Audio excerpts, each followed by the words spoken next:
Good day and welcome, learners. Today we begin our session on KTO3, which is Human Resource Management. This session is aligned to every topic in your learning material linked to KMO5 KTO3. And everything we cover today is designed to prepare you directly for your assessments and ISA. Human resource management is one of the most practical modules for a production supervisor because everything you do on the production floor involves people, managing people, guiding people, correcting behavior, managing teams, handling conflicts, enforcing policies, developing skills, addressing performance, and ensuring fairness throughout the entire team. Before we explore HR processes, we must begin with the foundation: what human resource actually is and why it matters so much in manufacturing. Let's begin. Human resource management, also known as HRM, refers to the organized system an organization uses to manage its people effectively. According to HRM, it includes employee relations, labor legislation, workplace behavior, job performance, training, diversity, and disciplinary procedures. In simple terms, human resource management is about making sure that the right people are hired, developed, supported, treated fairly, and held accountable in a lawful way. For a production supervisor, human resource management is not something done in an office. It happens constantly on the floor. Every instruction you give, every correction, every safety rule, every coaching moment, all of that is human resource management in action. Now that is the foundation and it is clear. Let's begin to explore the laws that guide HR practices and ensure fairness in the workplace. And now we are taking a look at labor legislation. I'm going to include several laws that shape how employees must be treated, how discipline works, and how supervisors must behave. The Labor Relations Act protects employees from unfair labor practices.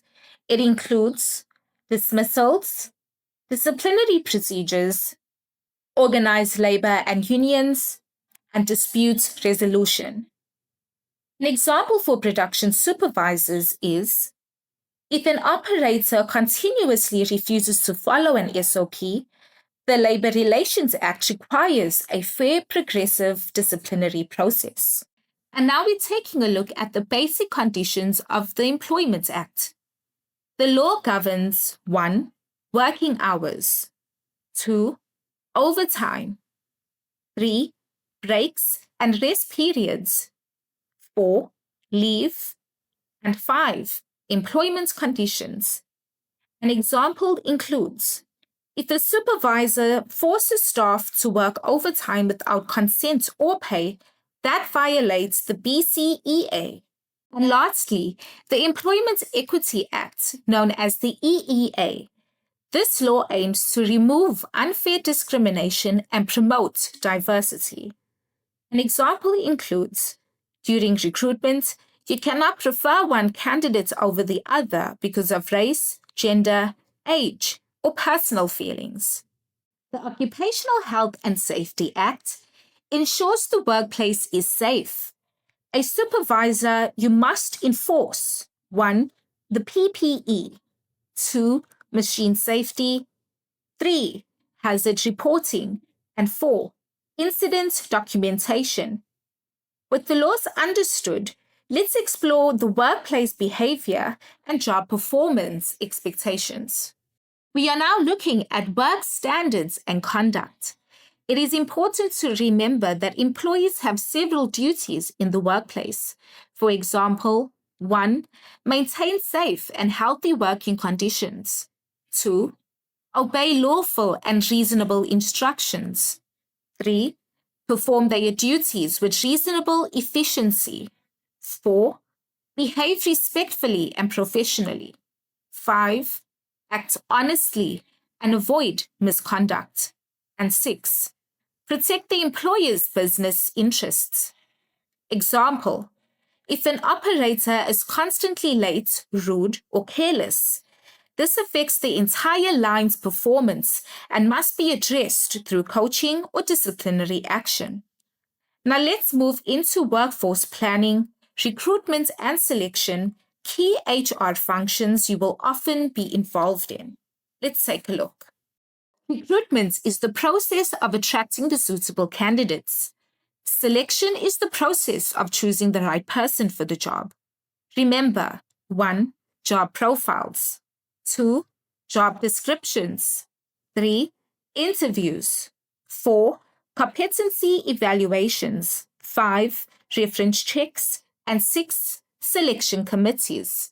Example: when hiring a packer or machine operator, you examine experience with machinery, safety record, ability to follow instructions, problem-solving ability, and teamwork behavior. Once employees are hired, they must be trained and developed properly. Let's explore that next. And now we are taking a look at training and development. Training ensures workers understand the following: 1. SOPs. 2. Machine settings. 3. Safety rules. 4. Quality standards. And 5. Correct operating procedures. This includes coaching, mentoring, skills development, and learning plans. Example: if a worker produces faulty units due to incorrect temperature settings, the solution is retraining, not punishment. Let's look at workplace diversity. Now that we are on diversity and inclusion, it is important to remember that the workplace contains people with different backgrounds, languages, ages, genders, cultures, and educational levels. This highlights that supervisors must avoid discrimination, avoid stereotypes, understand cultural differences, and promote fairness and inclusivity. Example: when assigning tasks, you base the decision on capability, not gender, age, or personal preference. Now let's discuss performance management, a major responsibility of a supervisor. Let's take a look.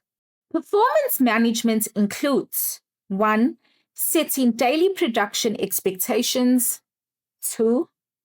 Explaining standards clearly. 3. Monitoring performance. 4. Providing feedback. 5. Recording issues. 6. Coaching and correcting staff. And 7. Developing improvement plans.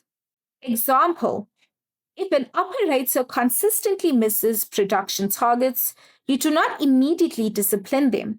You first: 1. Identify the cause. 2. Provide coaching. 3. Offer guidance. 4. Document the issue.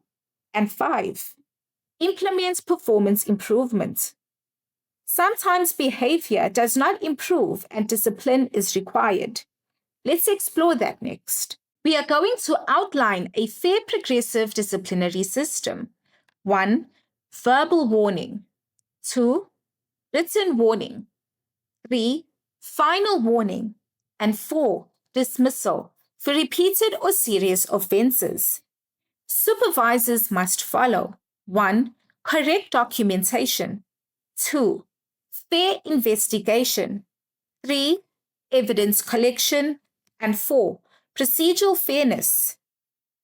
Example: if an operator is sleeping during shift, you must investigate, get statements, follow company procedure, and issue the appropriate warning. Now let's move into the outcomes based on assessments and coaching. Both include in your learning material. Coaching helps employees improve skills. Outcomes-based assessments measures whether they meet job standards. Example: if a junior operator struggles with startup procedures, you coach them step by step until they reach competency. Now let's conclude our learning before we move to the workplace activities. Today, we covered the full scope of human resource management, which includes legislation, behavior, recruitment, training, diversity, performance, and discipline. This should thoroughly prepare you for ISA, formative assessments, summative assessments, and real workplace leadership. Thank you, learners, for your attention and participation today. See you at the next session.